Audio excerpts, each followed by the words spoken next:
Tortilla de patata rellena de jamón york y queso.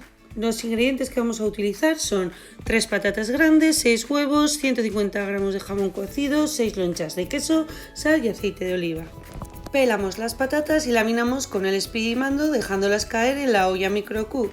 Añadimos sal y aceite, removemos y llevamos al microondas a máxima potencia durante 6 minutos. Sacamos, removemos, volvemos a meter 5 minutos más. En un tazón mezclador echamos los 6 huevos, batimos y añadimos la patata.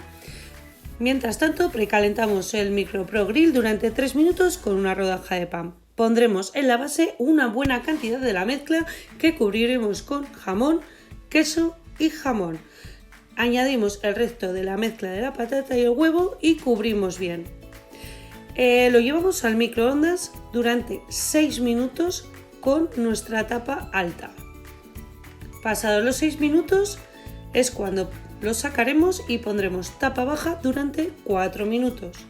Dejaremos reposar unos 3-4 minutos y ya tendremos nuestra tortilla de patata rellena. Acompañarlo con un poquito de ensalada y delicioso. ¡Que aproveche!